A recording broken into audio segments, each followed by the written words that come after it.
ग्वालियर प्रवास पर आए भाजपा सांसद निशिकांत दुबे का बड़ा बयान सामने आया है। उन्होंने फोन टैपिंग मामले पर कहा कि सारी चीज़ें टाइम फेस हो गई हैं। आरोप लगा देने से कुछ नहीं होता, उसके लिए फ़ोन जमा करना पड़ता है, एफआईआर कराना पड़ता है। पेगासस मामले में सुप्रीम कोर्ट की कमेटी 5 बार फ़ोन मांगती रही और किसी ने अपना फ़ोन नहीं दिया।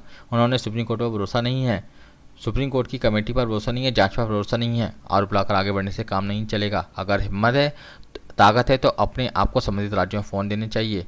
वहीं एफआईआर को लेकर भी उन्होंने कहा कि यह सब कोरी बकवास है। अगर कुछ हो जाता है तब होला मचाइए, पहले से बयानबाजी न कीजिए। इंडिया अलायंस पर उन्होंने कहा कि राहुल गांधी को कोई नेता मानने को तैयार नहीं है। सबको लगता है कि दुनिया के सबसे मजबूत, लोकप्रिय, महत्वपूर्ण नेता मोदी जी हैं। मोदी जी को 2024 में प्रधानमंत्री बनना है और इसलिए उनकी इमेज की ये लोग डेंट कर रहे हैं। ये सभी छोटी मानसिकता के लोग हैं, इनकी बातों में कोई दम नहीं है। नियम कानून मैंने अपना कंप्लेन कमिटी ऑफ एथिक्स में दिया है। कमिटी ऑफ एथिक्स में मेरा डिपोजिशन हो चुका है। चूँकि मुझे नियम कानून की जानकारी है, उसके हिसाब से जब कोई केस आप करते हैं या किसी चीज़ पर कोई कमेटी बात करती है तो अंदर क्या हो रहा है, बाहर क्या हो रहा है, मेरे के क्या मन है, इसके ऊपर कोई विचार नहीं होता। कल महुआ जी की पेशी है, कल कमेटी ऑफ एथिक्स के सामने वो हाजिर होंगी। अब कमेटी उसके बाद जो फैसला करेगी, मुझे लगता है कि 2 तारीख के बाद मेरा बोलना जो है ज़्यादा उचित होगा। इसलिए आप सभी अखबार वालों से, मीडिया वालों से मेरा विनम्र आग्रह होगा कि मेरी बात को ये कोई अहंकार नहीं होगा, क्योंकि मीडिया ही सबकी जान है। आप मजबूत स्तंभ हैं जिसके कारण कि कोई चीज़ें जनता तक आती हैं कि कौन सही है, कौन गलत है। इसका भी मामला निपटेगा कि मेरा जो आरोप है कि महुआ जी ने राष्ट्रीय सुरक्षा के साथ खिलवाड़ किया कि नहीं किया, महुआ जी ने भ्रष्टाचार किया कि नहीं किया। इस पार्लियामेंट में 10,000 रुपया लेने के लिए, क्वेश्चन पूछने के लिए सांसद बर्खास्त हो चुके हैं, निष्कासित हो चुके हैं। माननीय सुप्रीम कोर्ट ने भी कहा है ये बात। ये उससे ज़्यादा सीरियस विषय है। भ्रष्टाचार तो एक तरफ है ही, दूसरी तरफ विषय राष्ट्रीय सुरक्षा है। इन चीज़ों के बारे में विशेष जो कुछ भी है वो मैं 2 तारीख के बाद बोलूँगा।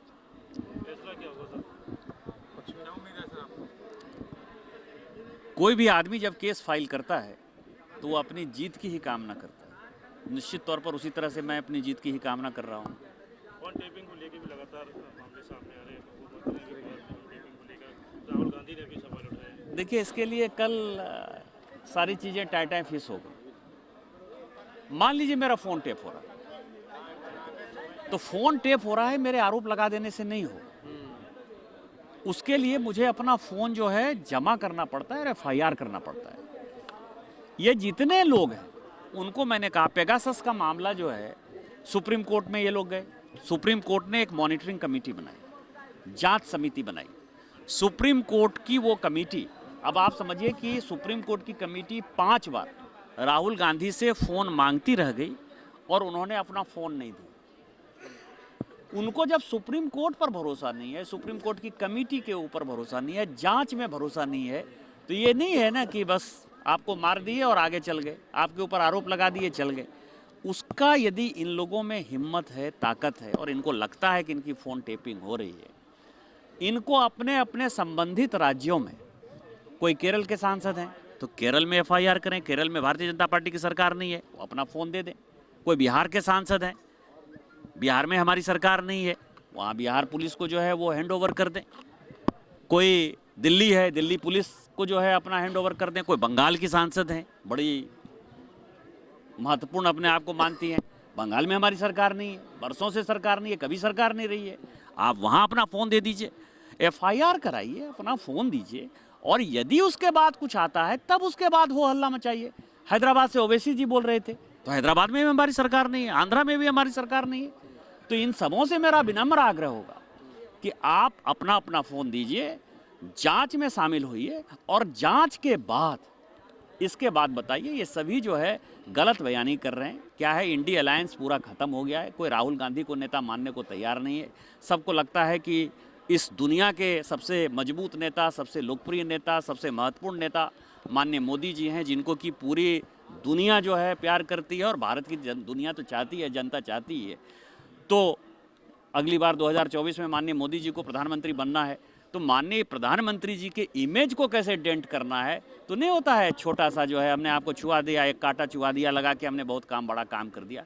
ये सभी उसी मानसिकता के लोग हैं और इनके बातों में कोई दम नहीं। केरल में जो हिंसा हुई है, हमास के आतंकवादी वहाँ संबोधित करते हैं वर्चुअल, उसके बाद ब्लास्ट होता है। इस देश का स्थिति वैसा ही है जिसने कि मुस्लिम लीग के साथ, मैं आपको बताऊं कि पूरे दुनिया में टर्की हार गया था, खलीफा हार गए थे टर्की। भारत से टर्की को कोई लेना देना नहीं था,